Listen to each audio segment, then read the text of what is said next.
I was 22, I moved into the basement apartment of my uncle's house. It was a practical decision. I wanted to save money but still have some privacy. The apartment had its own entrance, a small kitchen, a cozy living area, a bedroom, and a bathroom. The only connection to the main house was a lockable door at the top of the stairs. My uncle traveled frequently for work, which meant most weekends, I had the house entirely to myself. One particular Friday night, I invited my two closest friends, David and Mark, over to hang out. We weren't planning anything wild, just a few beers, music, and a late-night horror movie. Since my uncle's fridge upstairs was bigger and better stocked, I left the door to the main house unlocked so I could easily grab drinks. As the night wore on, we laughed, played music, and lost ourselves in the eerie glow of the television. By the time the movie ended, I was feeling a light buzz, not completely drunk, but definitely relaxed. David and Mark, both of whom had driven over, decided to crash on my large sectional couch instead of driving home. We said our goodnights, and I went to my room, shutting and locking the door behind me as I always did out of habit. At some point in the night, I woke up, groggy and disoriented. At first, I wasn't sure why, but then I heard footsteps above me in the main house. They weren't heavy or rushed, just slow, deliberate steps. My first thought was that maybe one of my friends had gone upstairs to get some water. I dismissed the noise and turned over, trying to go back to sleep. Then I heard my doorknob twist. Someone was trying to get into my room. I lay there frozen, my heart beginning to pound. The knob rattled again, but my door was locked. Thinking it was Mark or David, I groaned and called out, "Wrong room, man. Bathroom's down the hall." Silence. The knob stopped moving. A few seconds later, I heard slow, deliberate footsteps retreating. Still groggy, I assumed one of my friends had drunkenly gotten lost and wandered back to the living room. I drifted off again, but something gnawed at me, a strange unease I couldn't quite place. The next morning, I woke up to find David already gone. Mark was still sprawled out on the couch, groggy and rubbing his eyes. While making coffee, I casually asked if he had tried coming into my room last night. He frowned, shaking his head. "Nah, man, I barely got up after I passed out." I shrugged, deciding not to press the issue. Maybe it had just been my imagination, or maybe David had done it and forgotten. The rest of the day passed uneventfully. I ran errands, grabbed dinner with some other friends, and returned home late that evening, sober and exhausted. After a quick snack, I washed up and climbed into bed, watching television for a bit before finally turning it off. The moment I did, I heard it again. Creaking, thumping, slow, deliberate footsteps above me. I sat up, suddenly wide awake, my pulse hammering in my ears. The sound wasn't just the house settling, it was too rhythmic, too intentional. My bedroom sat directly beneath the kitchen, and whatever was moving up there was heavy, unhurried, as if it knew I was listening. I held my breath, every muscle locked in place. The room was dark except for the faint glow of my phone screen beside me. My mind scrambled for rational explanations: pipes, the wind, maybe a stray animal. But deep down, I already knew better. This wasn't the first night I had heard it. Then, just like before, the doorknob to my room twisted. I sucked in a sharp breath, heart hammering so loudly I was sure whoever was on the other side of the door could hear it. The knob jiggled again, harder this time, more insistent. My body refused to move. Fear had cemented me to the bed. Then came the knock. Knock, knock. Soft, deliberate. Not the kind of knock a visitor makes, not the kind of knock you answer. I scrambled for my phone, my fingers clumsy with panic as I unlocked it. I fired off a text to David and Mark, friends who had stayed over the night before, hoping one of them had come back. No response. My uncle, the only other person with a key, was out of state. I called him anyway. No answer. Silence stretched. The air in my room felt thick, suffocating. The knocking had stopped, but I could still feel it in awareness, a presence lingering on the other side of the door.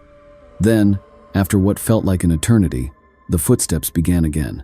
This time, they shuffled away, fading down the hall, slow and dragging, as if reluctant to leave. I stayed frozen for the rest of the night, my ears straining for any sound. When dawn broke, I finally forced myself to move. My fingers trembled as I turned the doorknob. The apartment was exactly as I had left it. No doors ajar, no windows forced open, nothing out of place. And yet, The feeling remained, that lingering unease that told me I hadn't imagined it. That night, I checked every lock twice.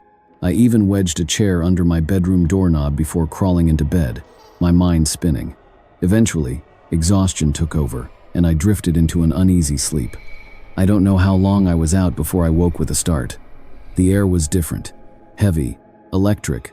My skin prickled as a deep sense of wrongness settled over me. The room was silent, but something felt off. It took me a second to realize what it was. The chair. It had been wedged under the doorknob before I fell asleep. Now it was across the room, and the door was open. I listened. Silence. Then, a loud thump echoed from above, followed by the unmistakable sound of hurried footsteps. I sat up, frozen. My mind screamed at me to run, but my body refused to move. The footsteps weren't slow or deliberate anymore. They were frantic.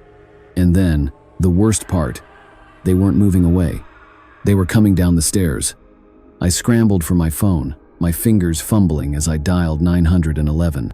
My voice shook as I whispered to the operator, barely able to get the words out. Someone was in my house.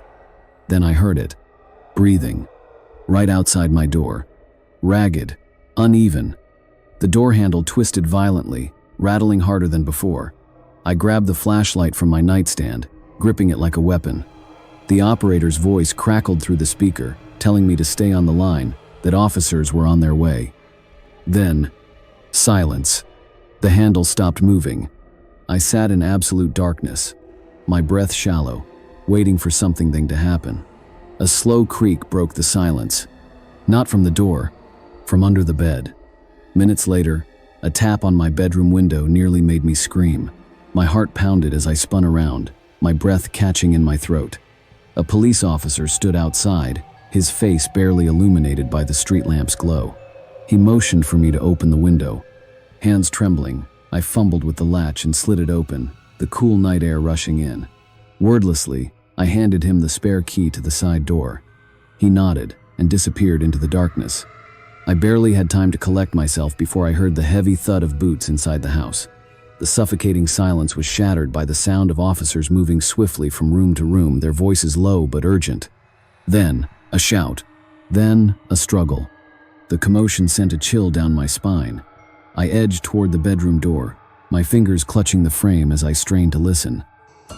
The sounds of a scuffle echoed from upstairs, followed by hurried footsteps.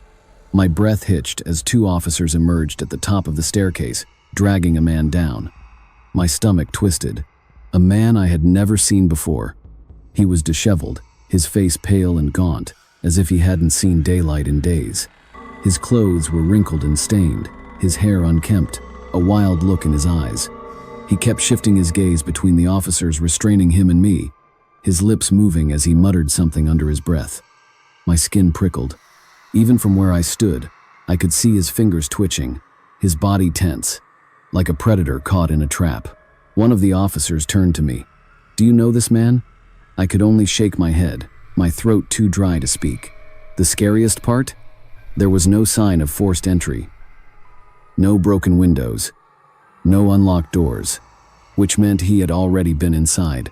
The realization sent an icy dread curling around my spine. My mind raced, replaying every moment from the past few nights. The strange noises, the misplaced items, the feeling of being watched. I had ignored it all, dismissed it as paranoia. I had been wrong. The police later determined he had likely entered through an unlocked door days ago, maybe even before my friends had come over. He had been there the entire time, hiding in the shadows, slipping through the house unnoticed. When they searched the attic crawl space, they found a small stash of food, blankets, and personal items tucked away in a dark corner. He had been living there watching, waiting.